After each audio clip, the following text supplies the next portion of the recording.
Hello! Now in Britain we are certainly not short of choice when it comes to hatchbacks, but today we've got two of the UK's best sellers, the Ford Fiesta and the Vauxhall Corsa, to see which one suits you best.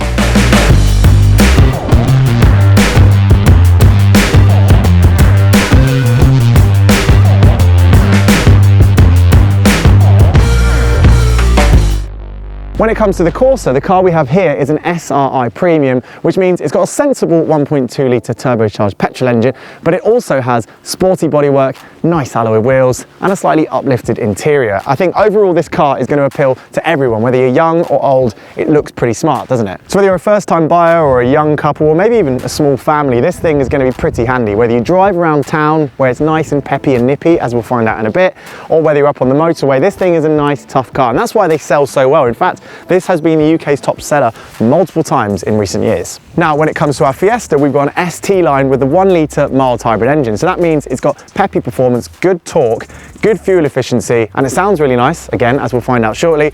And because it's got ST line trim, it comes dressed with bigger alloy wheels, nice sporty bits of bodywork, and in this red finish here, it looks a bit like an ST, which I think for those who can't get insured on a proper high performance ST model is going to be a big win. Looking like the sporty car, even if it's not, is going to be a big plus point for youngsters, isn't it? Although, of course, this is still a 5-door model, just like that Corsa. So again, whether you're a young family, whether you're a couple, or indeed a new driver, this thing is going to come with masses of appeal. So inside the Corsa, this SRI Premium model is a very nice place to be indeed. Tons and tons of tech are available. So I've got a digital instrument cluster ahead of me.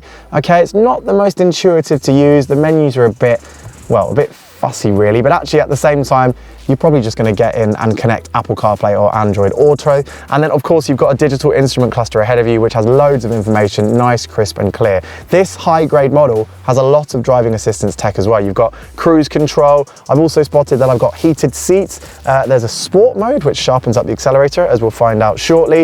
And then you've got parking sensors all round as well. So it's a nice, convenient car, despite being pretty small.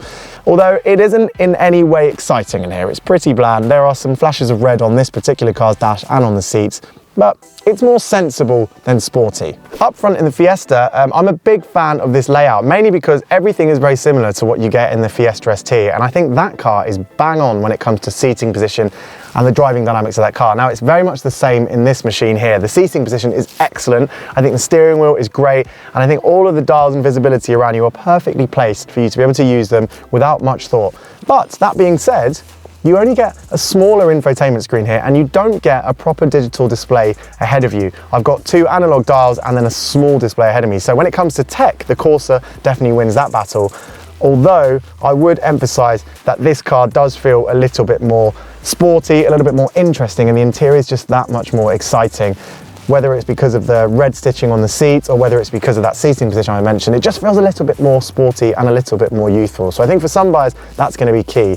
Also key, especially on a cold day like today, is the fact that you get a heated windscreen as well as the heated rear screen in the Fiesta. And of course, when it comes to your driving assistance stuff, you've still got adaptive cruise control and you've still got a speed limiter, all very useful things. In the back of the Corsa, it's actually pretty good. Again, this isn't a massive car, but I can tuck my feet under the seat ahead. There's nice space for my knees here, and above me, I mean, I've got room above me here and to the side as well. And because this is a 5-door, it means it's very convenient. There's no moving seats back and forward. So as a 4-seater, it's pretty spacious. As a 5-seater, it's not bad. I mean, you sit higher, and it is, of course, a little bit narrower in here. So you probably wouldn't want to have 3 adults in the back for a long time, but 2 certainly shouldn't be an issue.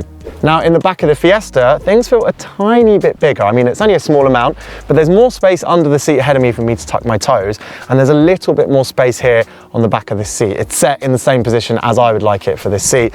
So it does feel a tiny bit more spacious, but then having said that, there's a little bit less when it comes to side headroom, and I'd say it's probably about the same when it comes to room above your head. So very similar.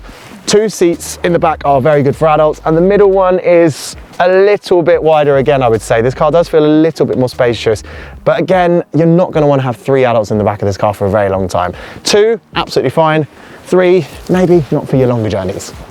And at the back of the Corsa, in the boot here, well, this is a pretty good boot actually. It goes down quite deep and it's nice and wide as well. Of course, you can fold these seats down as well. You can fold this one down on its own or these two together. So you've got loads of space and lots of customizability if you want to throw some luggage in or stuff like that. It's good, definitely. As for the Fiesta, it actually is also pretty competitive. I think it's a tiny bit wider. It's a little bit wider from front to rear. Again, you can fold those seats down, either a single one there or the pair here, and it's nice and deep as well. So this one does feel a tiny bit bigger, but we are talking incremental amounts. Otherwise, you're getting a very similar offering between these two cars. All right, so I said I really like this Fiesta when it comes to the seating position and the way it makes you feel behind the wheel.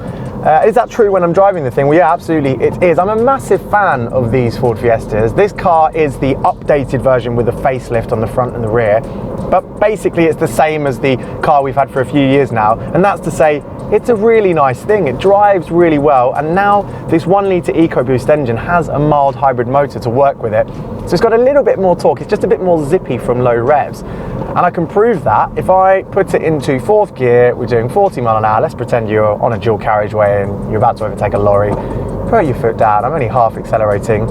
And yeah, I've got a nice steady supply of energy. I mean, it's not quick, but it's a 1 litre engine with a focus on efficiency. What matters most is that it's quite peppy, it's quite energetic, and the way this Fiesta handles as well, it's just really nice. I'm driving with my fingertips just to illustrate how light the steering is. The steering is nice and light, but the car feels kind of up on its tippy toes, even at lower speed. It just feels quite energetic and quite bumbly in a nice way. And we're driving here at Rockingham, obviously at low speed. This isn't a track car. I'm just trying to use this facility to demonstrate how it is when you go around bends with a bit of momentum. There's quite a lot of, it just feels nice and pointy at the front end. It is quite soft, it's squidgy and rolls around, which means the ride's not too bad as well. But it's just fun, and I think that's what matters in little cars like this, isn't it? You can have a bit of fun. You can sort of turn the car into a corner and get a bit of enjoyment out of it. The accelerator is nice and easy to use as well. The response is really good on these Fiestas, really reactive actually. One of the most reactive, not just in this class, but from any segment. The way the engine responds to just the smallest taps of the accelerator is really good, and the clutch pedal, the clutch weighting, and this 6-speed manual gearbox, they're really good and nicely matched to the car. So Ford has really thought about how this thing is to drive. I think they've obviously taken into account that buyers of little Fords often like to have quite a lot of fun behind the wheel. Visibility wise, you've got tiny little door mirrors, but you can see really well. I don't know whether the actual glass on the mirrors is actually a slightly extended view with a curve in it. I don't think it is. I think it just somehow seems to give you a good amount of view, and I can see in my rear view mirror quite clearly through quite a wide window. And handily, if I stop the car and pretend I was about to go into a parking space, put it into neutral, into reverse, on the screen ahead of me I've got an illustration of the car with a little symbol to show me if anything's behind. Obviously there's nothing behind me here at Rockingham, we're out on the track on our own, but you would get beeps from the rear, and also you would have a little line that appears to show you how close you are to the car behind. So it's very handy, and the same goes for the sensors on the front. Engine sounds great as well. I love these 3 cylinders. Economical, but good fun. Good Fiesta.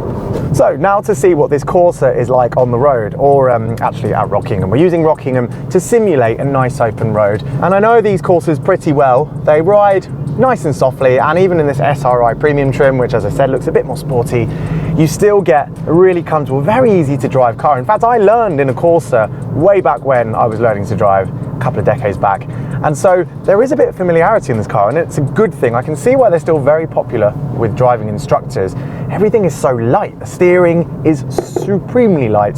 The accelerator, even the brake reaction, like the brake pedal itself, just feels really light and really soft. And as you push the gear lever through the gate, it's just so effortless. But that does mean it's not particularly interesting to drive. I mean, it doesn't give me any sense of sportiness or any kind of feeling that it wants to go quickly around bends. But the engine actually is nice and responsive. This 1.2 litre turbocharged 3-cylinder engine, it is quite torquey actually, and it's got a nice gruff note to it. That said, because it hasn't got an electric motor like the Fiesta, it feels different. It doesn't have like a smooth electric delivery and then the petrol engine kicks in. This is a much more traditional feeling motor, albeit with a turbocharger, but it means that when I put my foot down, there's a slight hesitation, and then you get your thrust from that turbo power. As for the handling, it feels, a bit soft, but it's certainly keen. I mean, these new Corsas, they steer really nicely. One thing I really like is the seating position can be quite low in the car, so you do feel like you're in a good position to do some enthusiastic driving. But of course, this is a city car first and foremost, one capable of motorway life. But yeah, if I just apply some steering lock, it feels a bit soft and a bit squidgy. but still nicely under control. It's a good car, this Corsa, and I can see why the majority of hatchback buyers in recent years have opted for these cars. As for visibility, it's very good in this car. The door mirrors are quite narrow, but they're very tall, so I've got a good amount of visibility. I can see a lot of the sky, but again, I can actually see quite far out to the sides of the car.